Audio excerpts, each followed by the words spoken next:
Efectivamente, como lo habíamos anunciado, estamos pues en Enfoque de los Sábados, diálogo, gobierno con las fuerzas políticas. Es uno de los temas, en realidad el tema central es la reconstrucción y cómo empezamos a ponernos por lo pronto de acuerdo y en segundo lugar a tener efectividad.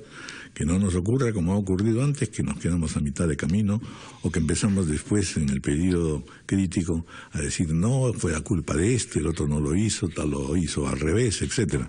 Es decir, estamos ante un llamado mucho más decisivo y más importante de demostrar a lo largo de nuestra historia republicana que somos capaces de tener un proceso de reconstrucción que sea medular e histórico. Estamos entonces con la participación de 4 congresistas. La congresista Rosa Barta, de Fuerza Popular, ella es primera vicepresidenta del Congreso de la República, representa a La Libertad. La congresista Marisol Espinosa, de la bancada de APP, que representa a la región Piura. El congresista Pedro Lachea, de la bancada Peruanos por el Cambio, y el congresista Javier Velázquez Quesquén, de la bancada del APRA.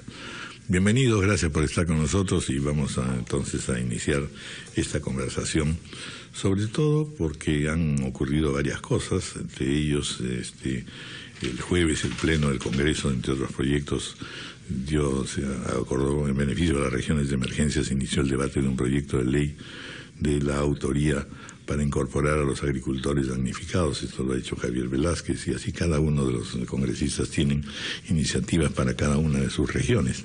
Eso primero aspecto.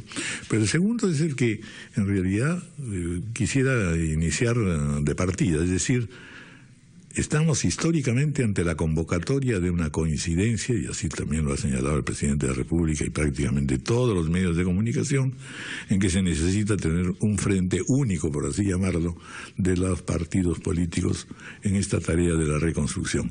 ¿Es esto posible? ¿No es esto posible? Sin duda no solamente nos movemos en lo genérico, sino también en lo específico, y después hablaremos un poco justamente de cada región. Pero lo importante es poder medir en este momento la temperatura, el grado de convergencia que se puede advertir entre Congreso, el Ejecutivo, las otras fuerzas políticas, la juventud, que es otra cosa que también tenemos que incorporar, el voluntariado. De modo que empecemos por allí. Congresista Marisol Espinosa. Muy buenos días, don Raúl, muy buenos días a todos los colegas que nos acompañan en esta mesa. Definitivamente el tema de reconstrucción que nos convoca el día de hoy es un tema importante, no solamente porque este ha sido un fenómeno excepcional, sino porque nos obliga a reconstruir lo que significa infraestructura, pero además reconstruir los lazos que estaban destrozados entre Ejecutivo, coordinación con gobiernos locales, gobiernos regionales, municipalidades y sobre todo con la sociedad civil, el voluntariado y las organizaciones de profesionales que van dando sugerencias sobre el tema de reconstrucción. Es importante tener no solamente un frente único, es importante rediseñar nuestras ciudades. Ya no podemos seguir mirando las ciudades, por ejemplo, en Piura o en Lambayeque o en Tumbes, con asfalto caliente. Ya está demostrado y comprobado que lo único que puede resistir en estas zonas es el concreto. Entonces, hay que rediseñar las ciudades, provías nacional, provías descentralizado. Tiene que trabajar los gobiernos regionales desde la perspectiva de utilizar concreto que ha podido en la zona de Castilla, por ejemplo, una zona alrededor del aeropuerto donde nunca había una pista. Y sin embargo, en el último tramo se logró hacer el mejoramiento de estas principales avenidas con el apoyo de la alcaldesa de Castilla en ese entonces. Y hoy es la vía que ha resistido y por donde podíamos ingresar fácilmente al aeropuerto y no ha sufrido ningún daño porque era una vía de concreto. Entonces nos obliga no solamente a trabajar como un frente único a todos los partidos políticos, a todos los miembros de la sociedad civil, nos obliga a rediseñar y a pensar nuestras ciudades y sobre todo a identificar los puntos vulnerables para no volver a construir o seguir siendo áreas donde se construyan en cuencas ciegas, donde las vías de comunicación, las carreteras pasen por estas áreas, donde los puentes no sean tan pequeños que ni siquiera soporten, por ejemplo, más de 3.000 metros cúbicos de avenida, que es lo que suele venir en un fenómeno del Niño en estas regiones. Después vamos a ver más específicamente, incluso en cada caso de las regiones que ustedes representan, pero lo interesante es imaginar qué cosa representa un frente único y qué otros pasos se han de dar, ¿no es cierto? Porque en el fondo nosotros advertimos que en general en todo este periodo de la presente administración no tenemos muy claro si en efecto podemos imaginar una convergencia útil y conveniente, pero por eso me gustaría saber cuáles son los elementos que pueden llevarnos a pensar. Bueno, reúnanse mañana, conversemos todos los días, creemos una institución, no sé, cosas que puedan parecernos pues más concretas en esta definición de frente único. Rosa Bartra, bienvenida. Gracias, Raúl, y buenos días a todos los compañeros que nos acompañan esta mañana. Yo coincido plenamente en que hay la necesidad urgente de tener un frente único. ¿Por qué? La Rectoría del Estado, con respecto a las decisiones que se toman en los otros niveles de gobierno, se había roto ya desde hace tiempo. La descentralización que no ha funcionado y que creo que debería repensarse en la forma como es que ésta se ha venido llevando a cabo, plantea desafíos. Que empiezan precisamente porque haya una rectoría, porque haya un poder ejecutivo, un poder legislativo que se pongan de acuerdo y que establezcan políticas de Estado desde allí para poder tener políticas nacionales que se apliquen en todos los niveles. ¿Qué tan sensible ha sido, por ejemplo, los mecanismos permanentes de evaluación de que eso se está cumpliendo? Y de ajuste y reajuste permanente? Fíjese lo que he advertido y que seguro hemos advertido todos en este evento que hemos tenido tan lamentable, es que la información tan necesaria para tomar decisiones adecuadas no es realmente la que se tiene. Un ejemplo, lo que reporta el COER, La Libertad, en cuanto a cifras de damnificados es de 32.519. Lo que reporta INDECI, que se supone que debería tener la misma información, es de 21.000. O sea, hablamos de 11.000 damnificados menos. Eso se hace más sensible si hablamos de viviendas, que igual reportan una cifra de casi 15.000 viviendas menos. Entonces, ¿cómo podríamos tomar decisiones si ni siquiera los canales de información para centralizar una única información que nos ayuda a tomar decisiones no existe, o está roto, o es inadecuado? No sabemos quién concentra la información, si es INDECI, si es ENEPRED, si se guían por las informaciones que vienen de regiones. O sea, es tan sensible que un punto, o del COEN, es tan sensible que en este punto incluso existen diferencias. ¿Dónde se aprecia en pequeño y que rompe? Y nuevamente, como Marisol, tengo que referirme a nuestras regiones que nos ejemplifican. En La Libertad hay pugnas entre partidos pues que son brutales, que se arrastran desde hace años, que se hacen tangibles en el momento de tomar decisiones. Que un partido pelea por tener mayor presencia mediática que el otro o por ser quien tome la decisión. Entonces, sí se hace urgente tener un frente único, pensar en el país, pensar en que en este momento necesitamos tomar decisiones que encaminen a por lo menos 30 años, 50 años hacia adelante, y eso hace necesario que estemos de acuerdo. Eso hace necesario que dejemos nuestras diferencias y pongamos al Perú y la solución de sus problemas por delante, que nos sentemos y rediseñemos pues el país, rediseñemos la forma en la que nos comunicamos, rediseñemos la forma en la cual descentralizamos la toma de decisiones. Si el Ministerio de Salud quiere aplicar, por ejemplo, políticas de Estado para resolver la emergencia sanitaria en la que se encuentran varias regiones, no cuenta con el soporte adecuado porque las regiones toman decisiones de forma independiente. Incluso la estructura no está diseñada como para que una política de Estado pueda aplicarse en las regiones, peor si vamos más adentro, a distritos, a centros poblados. Entonces, recuperar la rectoría, pero para recuperar esa rectoría todos tenemos que estar de acuerdo, todos tenemos que estar alineados en una misma dirección. Fundamental, importante, urgente y necesario. Muy bien, muy gracias, congresista.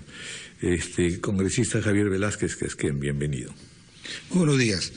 Yo saludo la presencia de los colegas parlamentarios. Quiero decir lo siguiente, que este es un enorme desafío para el país, esta nueva catástrofe que vivimos.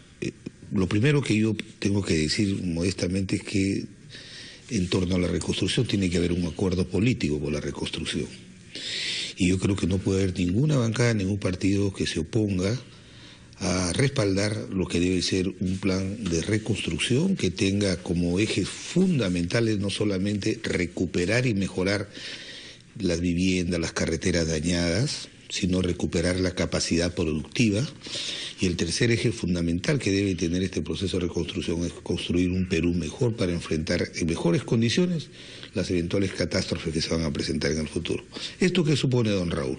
Este acuerdo político tiene que pasar en primer lugar por hacer un verdadero diagnóstico de los daños, organizar la reconstrucción, y para eso necesitamos tener catastro de daños integrados. Yo creo que, y esto no es una discrepancia con Rosa, sino creo que enfrentar la reconstrucción ahora nos obliga a poner en marcha nuestra institucionalidad, por débil que sea. Ponernos a discutir sobre las regiones, sobre el rol de las regiones y los municipios en estos momentos sería inoportuno. Creo que debe haber un comité interministerial de la reconstrucción. Tenemos que dar una ley de reconstrucción para autorizar la reasignación de partidas presupuestales y establecer de dónde van a salir los recursos para financiar la reconstrucción. Tenemos que discutir si la reconstrucción va a estar como parte de las tareas regulares de los ministerios, o la reconstrucción tiene que ser un proceso que vaya de la mano con las tareas de gobierno habitual. Y eso necesita acuerdos políticos. ¿De dónde se va a financiar la reconstrucción? Tenemos también que hacer parte de un acuerdo político. Necesitamos hacer austeridad, necesitamos recortar determinadas partidas innecesarias en los sectores para generar un gran fondo que permita hacer la reconstrucción. Todo eso necesita que haya un acuerdo político. Necesitamos también disciplina para que justamente ninguno de los grupos políticos empiece a decir debe hacerse esto y no esto. Exactamente. Porque eso tiene que ser. Y no nos vamos a engañar. Así es. No nos podemos engañar porque la experiencia nos lo va diciendo. El aprovechamiento político es la primera tentación que los propios partidos políticos tienen en estos casos. Por eso, don Raúl, ¿Cómo cambiar esa óptica fundamentalmente? Por eso, conversando a la luz de las experiencias. Hemos visto la experiencia, por ejemplo, en Estados Unidos de Katrina, en Japón, Kobe, la propia experiencia de Pisco. Son experiencias que no se pueden replicar y que tenemos que sobre ellas edificar un esfuerzo común, las fuerzas políticas, de que esta reconstrucción tiene que significar que en el plazo que nos impongamos la reconstrucción haya un Perú mejor, no solamente en infraestructura, sino una sociedad mejor integrada, que promovamos a través de este proceso de reconstrucción que debe tener plazos, costo de financiamiento, catastro de evaluación de daños, comisiones específicamente en el gobierno del cumplimiento de cada uno de los objetivos que se propongan en este plan. Y el Parlamento tiene un rol muy importante. Por ejemplo, Raúl, usted habló, parece esto una medida aislada, pero ¿cómo puede ser posible que después de una ardua discusión en el Parlamento sobre este proyecto de ley para salvar la cadena de pago de los pequeños agricultores, para incorporarlos en el PREA, luego eso revuelva? Entonces, eso lo vamos a ver después con más detalle. Yo sí creo, en términos generales, don Raúl, yo sí creo que va a haber y tiene que haber un acuerdo político sobre la base del liderazgo del presidente o la persona que él designe que va a ser encargada de esta reconstrucción. Hay varias reflexiones que tenemos que hacer y muchas experiencias que alcanzar, ¿no? Vamos a hacer una pausa y luego continuamos. Son las 9:18. Continuamos con Enfoque de los Sábados. Vamos a escuchar ahora al congresista de Olachea, que está con nosotros también, Pedro Olachea. Bienvenido, gracias por estar con nosotros. Gracias, Raúl, los amigos de RPP. Un poco la tarea de decir, quédense tranquilitos porque algo se está haciendo, digamos. Sí, no, y saludar a los compañeros que hoy día no me acompañan en la misma mesa. Mira, Raúl, acá se han vertido puntos muy importantes. Yo creo que hay una intención seria de abordar los problemas. Yo creo que eso ayuda. Pero no todo en el pasado fue malo. Y yo creo que una de las cosas que se ha descubierto en el Ejecutivo, con la presencia de los ministros en los propios lugares, son los cuellos de botella que hay en las estructuras actuales. Si no hubiesen habido ministros, posiblemente algunos almacenes no hubiesen funcionado, algunas situaciones de alcaldes no hubiesen funcionado. Otra cosa que también ha salido es que han habido presidentes regionales formidables y otros presidentes regionales que no tenían la experiencia. Estas situaciones son muy exigentes en cuanto a capacidades, en cuanto a conocimiento y en cuanto a voluntad de hacer las cosas. Hay alcaldes que en plena situación, estamos viendo, Chilca ha sido parte de los pueblos que ha sufrido el embate del agua, y vemos el señor alcalde que tenía y los problemas que generaba el señor alcalde. Entonces, el tema está viniéndonos con hechos, que no necesariamente todos funcionan como nosotros creemos que en el papel funciona. Si nosotros vamos al pasado, han habido historias de éxito en el Perú. Yo he sido testigo de 3 eventos, el año 83, el año 98, el terremoto en el 2008 y ahora viviendo en provincias. Y me acuerdo claramente que el tema de Forsur no fue un problema de estructura, y el esfuerzo que le puso nuestro común amigo Luis Fabre, que en paz descanse, que terminó en una situación de competencias, para ponerlo de una forma, que fue el pleito que el señor tenía las competencias para manejar la reconstrucción y no el gobierno central. La magnitud del desastre era a tal nivel que me pareció que el presidente regional estaba fuera de lugar y tocaba definitivamente que fuera el Ejecutivo dándole todo el apoyo y toda la fuerza del caso para poder llevar a cabo la reconstrucción. Para mí, que vivía en esa zona, que yo estaba en Ica, esa fue la razón principal por la que la reconstrucción tuvo problemas. Entonces, definitivamente el acuerdo político está en el eje del problema. Pero, ¿en el Perú lo hemos sabido hacer o no? Yo creo que primero la experiencia que tuvo éxito fue Ordesa en Arequipa en el año 58. El 61 que se inundó Ica, no fue la primera vez el 98, sino el 61 también se inundó Ica y se generó la CRIDE. Y la asamblea que manejaba la CRIDE, entonces estaba León de Vivero en Ica, se armó un grupo, una asamblea que iba desde los representantes de los agricultores grandes, los medianos, hasta el sindicato de los bancos. Y todos ellos en el lugar, ellos siendo los primeros interesados en reponer su ciudad, hicieron un comité ejecutivo y el alcalde era quien dirigía. La ley era muy simple, solo 5% en gastos generales.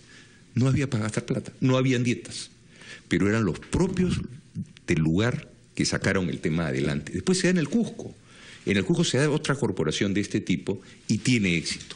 Entonces yo creo que hoy día, de lo que vemos en el gobierno, es que no todo el desarrollo en las regiones ha sido malo. Hay algunos presidentes regionales verdaderamente espectaculares, pero hay otros que no es por falta de voluntad, sino por falta de experiencia, conocimiento, y en los alcaldes el caleidoscopio es impresionante, o sea, es variopinto. Encontramos hasta gente que ha tenido problemas no problemas, sino situaciones que lindan en lo que no queremos que suceda en el país, con alcaldes realmente espectaculares. Entonces tampoco puedes poner a todo el mundo en el mismo saco. Esto obliga a tener que mirar cómo vamos a trabajar, cómo vamos a focalizar, porque yo no creo que desde Lima se puede manejar Piura, yo no creo que desde Lima se puede manejar Trujillo, yo no creo que desde Lima se puede ser o Armey o Tumbes. Va a tener que ser una combinación de temas que hoy día se están mirando. Pero esperemos que termine abril, porque nosotros creemos que abril, no creemos que ya las señales dan de que esto está bajando y bajando rápido, pero estamos todavía en la emergencia. Esto nos da un plazo, yo creo, a comenzar a seriamente sentarnos y recordar que no todo lo que dice el papel se va a cumplir. O sea, muchas veces se da la ley, y eso es una experiencia que tenemos que tomar en el Congreso y que ya estamos mirando. Y muchas veces la ley, por más buena intención que tenga, la realidad la va a apabullar. La realidad no le va a hacer caso, o se hace a la ley, se acata pero no se cumple. Este es un refrán que viene justamente desde la época del conde Superunda, cuando Lima recibe el tsunami y desde España mandaban las leyes para que se rehiciera la ciudad, y en Lima se hacía lo que todo el mundo quería. Entonces se decía, la ley se acata, mas no se cumple, con el duque Superunda.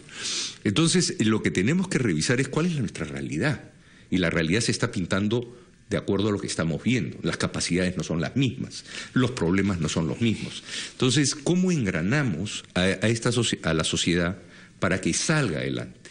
Por eso es que nosotros, algunos, estamos revisando qué se hizo bien en el pasado. Por ejemplo, la asamblea que manejaba la CRIDE de Ica iba desde el representante de los grandes hacendados hasta el representante del sindicato de bancos de la ciudad de Ica. ¿Por qué? Porque era la gente interesada en arreglar su ciudad.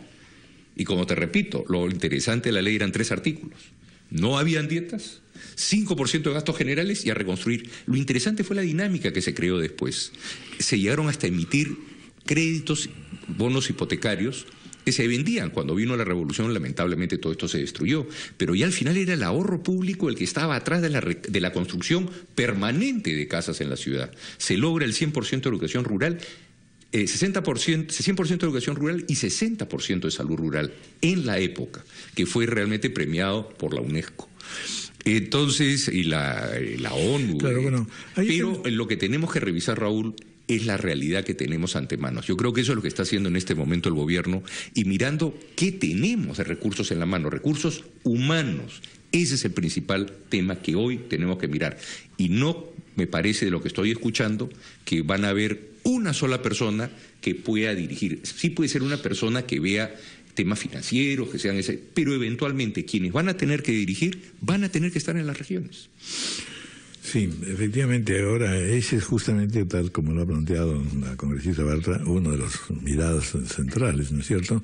Es decir, cómo marcha la descentralización, qué ha pasado con la regionalización, que bien sabemos que esa descentralización ha llevado pues a situaciones tan intolerantes como tener alcaldes que son un desastre, y entonces desde el punto de partida ya estamos empezando mal, ¿no es cierto? ¿Qué cosa significa? Y después vamos a pasar la pausa, pero dejo la pregunta planteada. ¿Qué cosa significa en realidad combinar descentralización, regionalización con unidad de mando? Es decir, no volvemos a lo de siempre. Es decir, tenemos un gobierno central, tenemos gobiernos regionales, tenemos descentralización hasta el nivel municipal. Pero ¿por qué eso no está funcionando? ¿Qué cosa hace que en realidad necesitemos, pues, al final, una cabeza, alguien que sea el inspirador, si se quiere? En estos aniversarios últimos se ha dicho, yo soy el creador de la nueva democracia, prácticamente para el siglo, ¿no es cierto? O para los siglos imperecederos.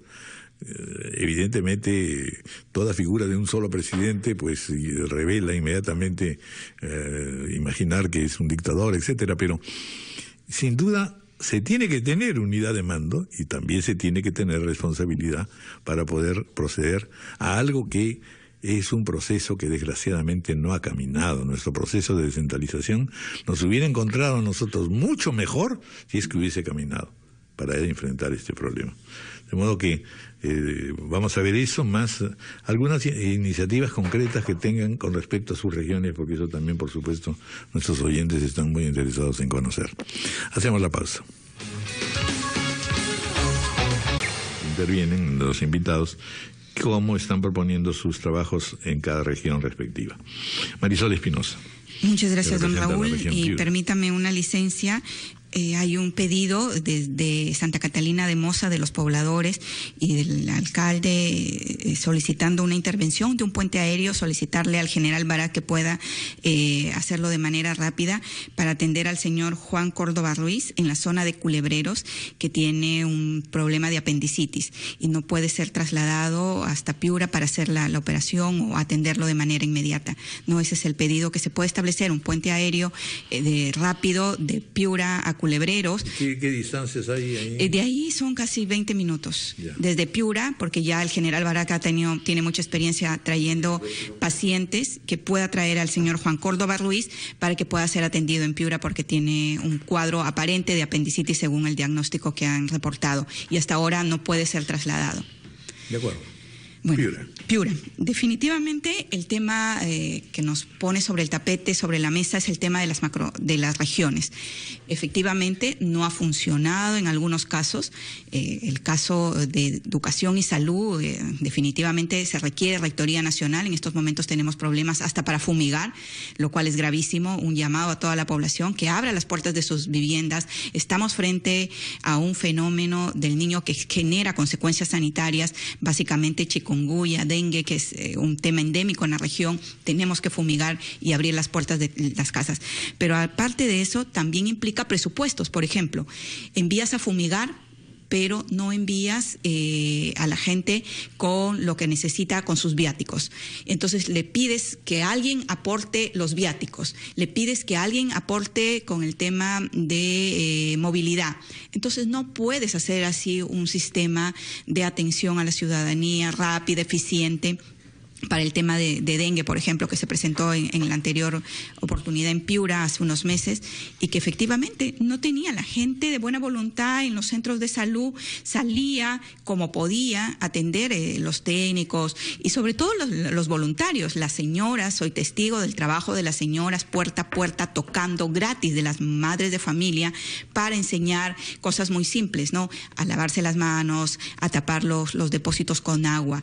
Entonces, efectivamente no funciona. ¿Por qué? Porque el proceso de regionalización o descentralización no va de la mano con presupuestos, no va de la mano con ayuda y atención de lo que se requiere en cada región. No es lo mismo atender Tumbes, atender la zona norte que atender la zona sur. Son otro tipo de idiosincrasia, otro tipo de necesidades. Y sin presupuesto. Los presidentes regionales, ¿cómo van los alcaldes? ¿Cómo van las autoridades locales? Bueno, el tema de las autoridades locales, el fenómeno del Niño definitivamente ha sobrepasado toda expectativa y todo tema de coordinación. En algún momento, por ejemplo, cuando había la inundación en la zona de Dos Ánimas, en el cruce en Pedregal Chico, o sea, en esos momentos la población decía, reforcemos el dique, pero no lo reforcemos con arena, y lo sigue pidiendo. Además, le he hecho un documento tanto al ministro de Transportes como al ministro de Vivienda y al de Agricultura, porque si colocas arena, la arena se la lleva el agua, se la lleva el río, es dinero que se va al agua. Lo que se necesita en esa zona es un enrocado. O sea, es algo mínimo, elemental, de sentido común, que lo solicitan los alcaldes, pero nadie les escucha y quieren volver a seguir insistiendo sobre un tema que ya falló. Colocar arena en la zona de Pedregal Chico, donde ya se inundó Pedregal Grande. Por eso creo que es aquí mínimo un sistema que pueda coordinar técnicos, especialistas que ya tienen experiencia, y también escuchar a la población. La población alertó sobre el tema del dique en Dos Ánimas, en la zona de Pedregal Chico. Y sin embargo, seguimos insistiendo, y creo que el Ministerio de Vivienda ha hecho muy bien en escuchar el pedido de la población, porque más arena en momentos de crisis, la arena era necesaria para la defensa en algún momento en las zonas de Piura, pero en la zona de Pedregal Grande, Pedregal Chico, lo que necesitas es roca, no necesitas más arena que se la lleve el agua. Necesitamos un sistema de coordinación macrorregional. ¿Está funcionando? Funciona perfectamente. Son los alcaldes de la zona andina, por ejemplo, que se reúnen en la macrorregión, los que se prestan la maquinaria para ir a una localidad a otra.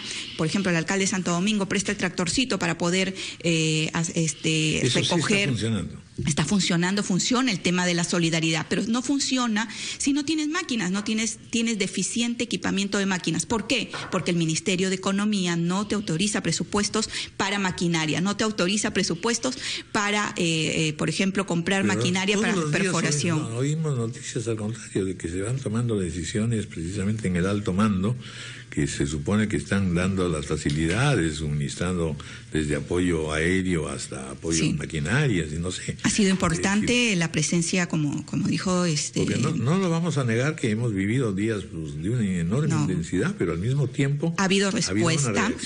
Los ministros han estado ahí, soy testigo, he estado caminando en Piura y he podido ver la presencia de la ministra de Salud, llevando sus brigadas, tratando de identificar los puntos críticos. He visto al ministro de Transportes también. Ahora estamos justo coordinando una reunión con él para atender el puente Salitral, que es un punto crítico.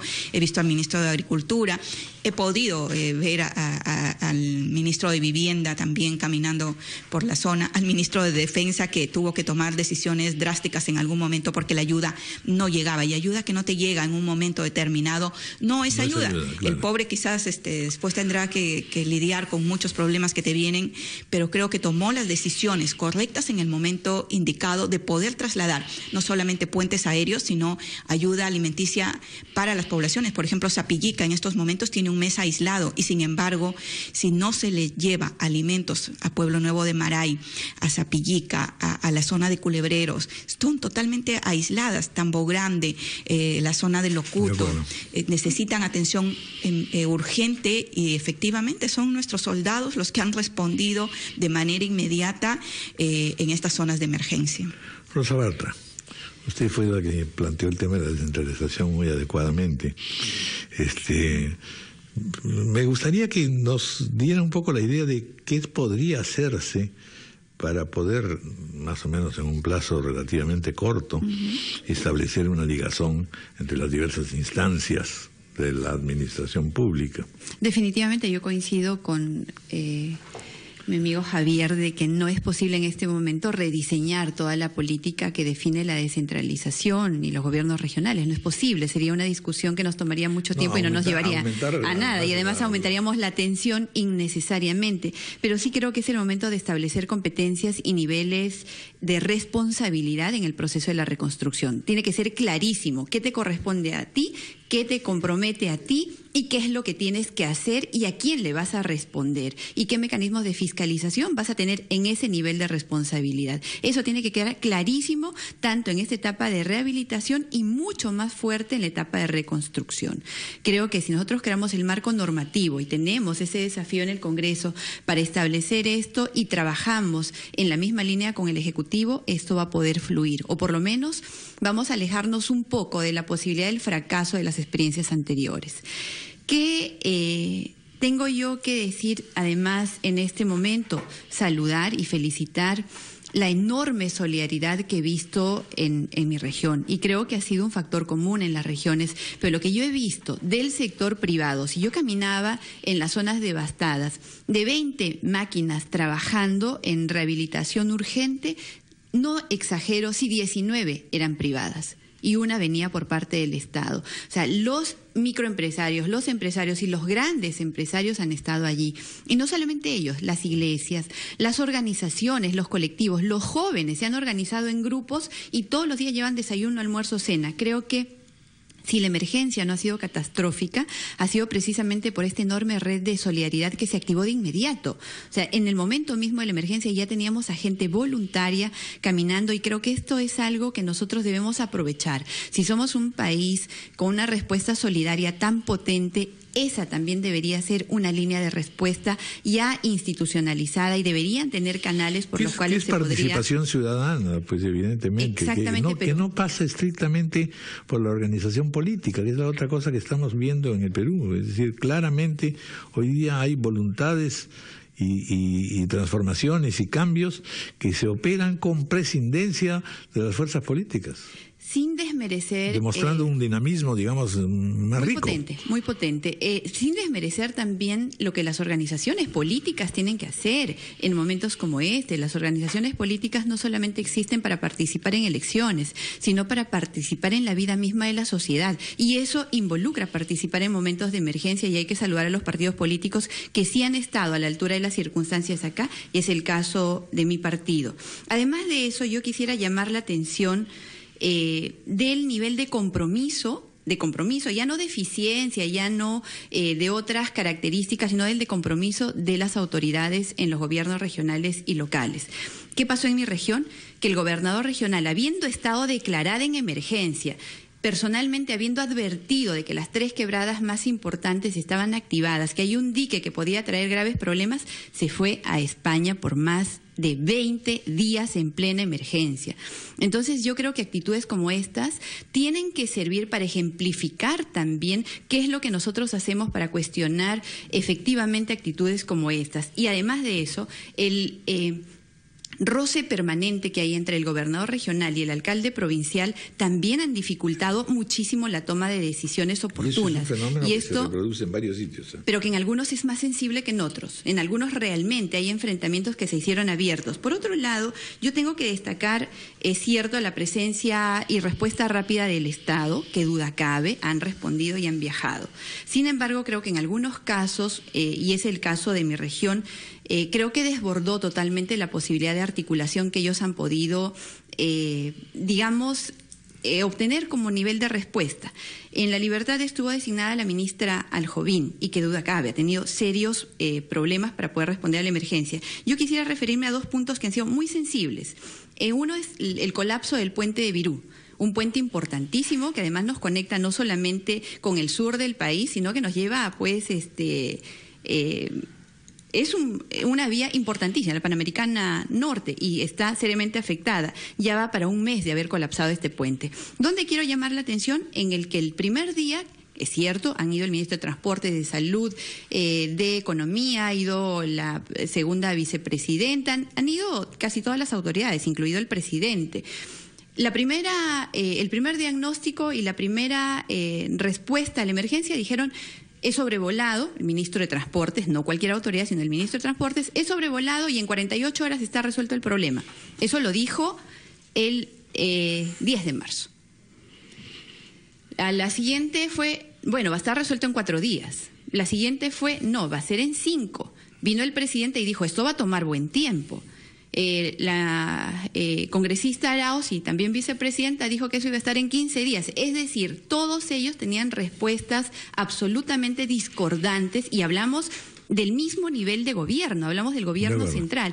Y el punto es que hasta este momento, el día de ayer, los pobladores han tomado el pueblo de Virú porque están pasando los camiones por allí, 12 kilómetros de carretera tomados por los camiones, miles de camiones varados allí con todas las pérdidas económicas que esto tiene, y todavía no tenemos una respuesta que pueda orientar. Y termino rapidito porque el tema del agua también fue muy sensible. El agua en Lima, 4 días casi nos acaba la vida. En Trujillo estamos 25 días sin agua, sin una respuesta todavía que esté resolviendo el problema. Dijeron que iban a llevar cisternas, es cierto, pero recién el día de ayer, después de 25 días de agotamiento de agua, han llegado por parte del Ministerio de Vivienda. Ha tenido que ir el mismo ministro para poder resolver el problema. Entonces, sí, también a nivel del Ejecutivo han tenido serios problemas de comunicación. De acuerdo, hacemos una pausa y continuamos. Perdón, Javier Velázquez. Y me gustaría que nos, sobre todo, enfoque mucho en la parte agrícola, que tiene usted algunas ideas al respecto. Sí, yo creo que, como lo dije, los ejes centrales de la reconstrucción, y quiero hacer una breve afirmación de lo que ha dicho Rosa. Nosotros somos un Estado unitario por mandato de la Constitución y tenemos gobiernos subnacionales, regionales y locales que deben participar en la reconstrucción. Claro que sí, debe participar la sociedad civil, las Fuerzas Armadas, que lo han hecho oportuna y eficientemente, y la iniciativa privada, que ha tenido un rol muy importante. ¿Es compatible? Claro que es compatible si hay un alto nivel de coordinación y si desde el gobierno nacional se restablece un liderazgo con un principio de autoridad que establezca un comité muy claro de coordinación y también un comité de cumplimiento de las tareas que se impongan. En ese sentido, yo creo que va a ser importante.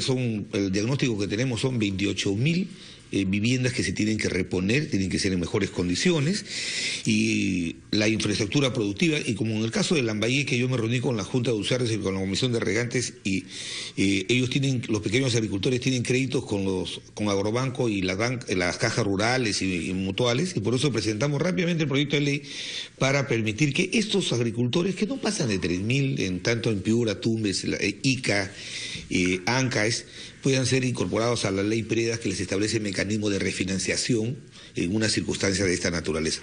Por ejemplo, ¿cuál es el rol que debe tener el Parlamento ahora? Ya debemos estar trabajando. Primero, yo he hablado del acuerdo político porque sí creo que debemos respaldar la reconstrucción. Sí creo que nos debemos plantear el desafío. La reconstrucción tiene que responder a un plan, y no es porque es una idea inédita mía, sino veo experiencias muy buenas como la chilena, que la tenemos cerca, donde hubo un plan nacional de reconstrucción que se plasmó en una ley nacional de reconstrucción con su financiamiento, con un comité interministerial, y donde los gobiernos locales y regionales actuaron como brazos ejecutores, como dice Pedro, conocen la experiencia. Entonces, los jóvenes, esto hay que hacer, pero desde el lado del Parlamento hay que ir pensando en iniciativas. Esperamos que llegue, que se haga todo el diagnóstico para ir pensando, por ejemplo, cómo liberamos de estos famosos certificados de posesión en las zonas de emergencia que dan los municipios, las autorizaciones para construcción, las declaraciones de fábrica, las inscripciones registrales. Ya tenemos que ir pensando, y en la bancada ya estamos trabajando proyectos de ley para exonerar del pago y acortar los plazos, para facilitarle a este comité de intervención, a este comité de reconstrucción a facilitarle las cosas. Y el Parlamento tiene que hacer su trabajo. ¿Qué vamos a tener que estar preparados? Cuando venga el proyecto de ley para reasignación de las partidas presupuestales, ¿de dónde se va a financiar toda la reconstrucción una vez que se haga el diagnóstico de cuánto cuesta? ¿De dónde se van a sacar los recursos? Y eso va a tener que contar con una ley autorizativa del Congreso. Y por lo demás le digo, don Raúl, lo siguiente: tenemos que hacer un verdadero catastro integral de los daños. No puede ser parcelado el catastro. Yo he escuchado, por ejemplo, a mi presidente regional en la MEC decir, necesito 600 millones para la reconstrucción. El de Piura dice, necesito 1.000 millones. ¿Vamos a parcelar la reconstrucción? Yo creo que no. Yo creo que tenemos que integrar la intervención en la reconstrucción sin abdicar del compromiso y del reconocimiento que tenemos que una sociedad mejor es una sociedad descentralizada, que reconocemos el rol de los gobiernos locales, pero cada uno tiene que cumplir su rol en base a un plan nacional y como dice Rosa, en ese plan se va a saber qué va a hacer el gobierno nacional, qué va a hacer el gobierno regional y qué va a hacer el gobierno local, de dónde van a salir los recursos, las tareas, imponerse plazos y el Parlamento tiene que cumplir un rol permanente de control político. Fíjese, yo he visto experiencias en Chiclayo, el gobernador regional en plena emergencia le arma y le financia una movilización al alcalde de Chiclayo que es de su propio partido porque se han peleado. Entonces, esas cosas anecdóticas tienen que... No son terribles. Claro, entonces fíjese. En una situación dictatorial termina en fusilamiento. Entonces, ¿eso cómo pasa? Haciendo este acuerdo, respaldando al gobierno en el planteamiento del plan, haciendo sugerencias. La reconstrucción no puede estar ligada a ningún propósito político electoral, por importante y legítimo que sea el actor más importante que hay en el país. Creo que nos debe comprometer y si logramos a la luz de estas experiencias hacer concordar todos nuestros esfuerzos y voluntad política para que esta reconstrucción, como lo dije al comienzo, tenga que tener ejes muy claros de cumplimiento. Una mejor infraestructura, mejor que la que vamos a reponer la capacidad productiva que se ha dañado totalmente en todas estas regiones. Hay más de 100 provincias declaradas en emergencia, cerca de 800 distritos. O sea, la reconstrucción no es sencilla.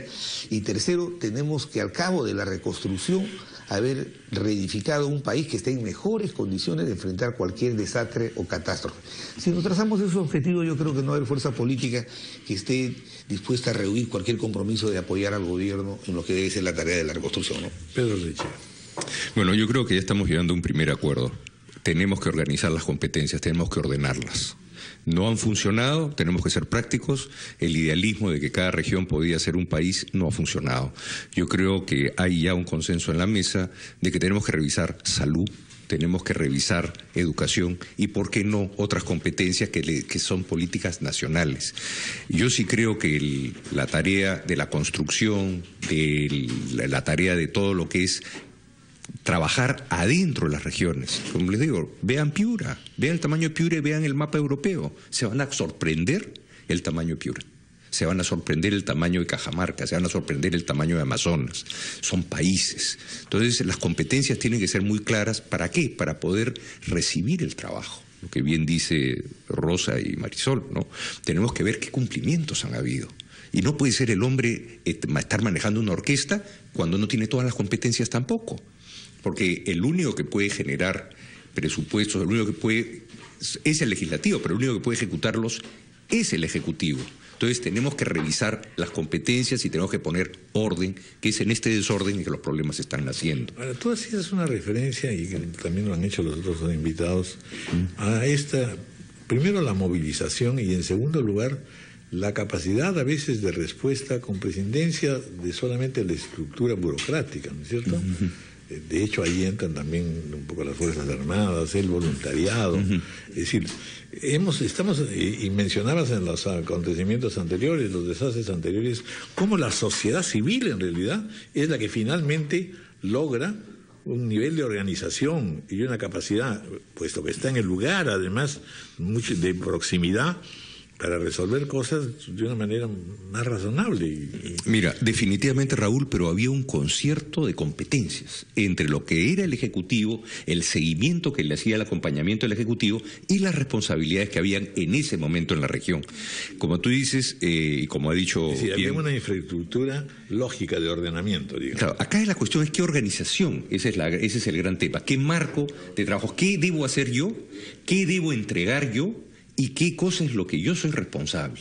Entonces yo creo que acá ha habido, como se diría en criollo, un sancochado de competencias, el resultado. Pero lo bueno de esta crisis es que se han roto cartabones, se han roto y se ha puesto, la sociedad es la primera que ha salido, obviamente el Ejecutivo también ha salido y ha ido a entrar en regiones donde técnicamente era el presidente regional el que debía estar. Pero ha habido inteligencia del presidente regional, ha habido inteligencia de la mayoría de los alcaldes de no comenzar a revisar cuál es mi competencia, sino de ponerse juntos a trabajar. Eso ha permitido, por ejemplo, y acá agradezco a Rosa, porque yo vengo del sector privado, y créeme que la organización del sector privado, la Sociedad Nacional de Industrias, porque son los que producen bienes, el apoyo de los gremios, ha sido impresionante. 1.100 toneladas de alimentos se consiguieron en menos de 4 días. Ahí el trabajo del señor Alex Deli, de Juan Manuel Arribas, de las Soluciones Empresariales contra la Pobreza, yo mismo he estado trabajando viernes, sábado, domingo en Puerto, viendo que salieran los barcos el Eten, el Montero, el barco, el Tacna, que es un barco fabuloso, ¿no? Pero todas estas cosas han sucedido sin que nadie nos llamara. Nos comenzamos a encontrar en la calle y a empujar que había la necesidad de hacerlo. Hay una fuerza espontánea que es la que tenemos que saber. Entonces, si esa fuerza espontánea le pones una organización lógica, la potenciación es enorme. La parte que es lamentable, y acá, Rosa, la crítica que pones es la realidad que viste. Pero lo que es impresionante es que el Perú tiene un pool de maquinarias como país misérrimo. Para un país que tiene la orografía complicada del Perú. Las máquinas, por ejemplo, la ruptura de Carapongo, que se da porque una compañía de ingeniería, por hacer el talud, para hacer el puente de la Ramiro Priale, debilitó el bordo en la margen izquierda del río Rímac. Carapongo se inunda, y todas las fotos que venían en los periódicos de esa gente pasando en Oroya y que se caía, era medio metro de agua que venía por esa calle. Una calle más allá no había. Pero el tema es, ¿por qué sucedió eso?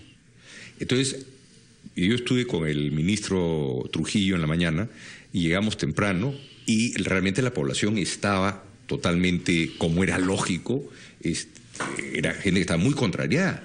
Tapar esa quiebra nos llevó a sacar maquinarias y traer maquinarias de otros sitios y traer maquinaria pesada. Y acá hacer un pequeño paréntesis y saludar a todos estos maquinistas que han trabajado a veces hasta 18 horas. Estos los maquinistas, y uno de ellos ha perdido la vida por intentar pasar un río caudaloso en una de estas enormes máquinas y el río se llevó la máquina. Entonces acá hay gente que ha trabajado con 1.400 máquinas y realmente son héroes silenciosos, gente que trabajó, que ven a la máquina, pero no se sabe que esa máquina viene con un hombre adentro. Y ese hombre trabajaba 12, 14, 16 horas, los bomberos que han hecho un trabajo fabuloso. Entonces, acá, como tú dices, Raúl, la sociedad ha respondido. Lo que tenemos que, yo creo, es que mejorar el entorno para que la respuesta sea mejor. Pero regresando al tema de las máquinas, el Perú debería tener un pool de máquinas enorme. Cualquier compañía que trabaja en minería, las ferrovías, tienen pool de máquinas para trabajar 3 meses del año. Normalmente la quebrada del Rímac tiene 60, 70 huaicos al año. Esta vez tuvo 1.100. ¿Ya? Ese es el nivel. Entonces, este es lo que debemos estar listos. Entonces se dice que el gobierno ojalá pudo haber estado en todos lados, pero no teníamos suficientes máquinas. De acuerdo. Han sido las compañías privadas, las mineras sobre todo, las constructoras privadas, las que han puesto todo a disposición, y el esfuerzo, y acá sí un homenaje al sector privado que ha hecho un esfuerzo gigantesco, enorme. Y acá hay otro tema sobre, uno de los temas, y acá termino, fueron estos famosos 100.000 soles que se dieron. Los 100.000 soles era justamente para pagarle al maquinista, para pagar el petróleo, y no se han usado. Han habido casos que no se han usado y otros que se han usado mal. Ahí están los problemas que tenemos que ponernos en orden. Entonces, hay mucho trabajo por delante. Yo creo que las bases estamos de acuerdo y hay que ponernos a trabajar ahora en la parte que nos toca. Eso es como diría Vallejo, hay hermanos, muchísimo que hacer. Sí, bueno, muchas gracias. Ha sido sumamente constructiva la participación de ustedes en algo que efectivamente nos está comprometiendo a todos muy vivamente y quizá con mucho más inteligencia y sentido de futuro. Muchísimas gracias. Gracias. 10 en punto de la mañana.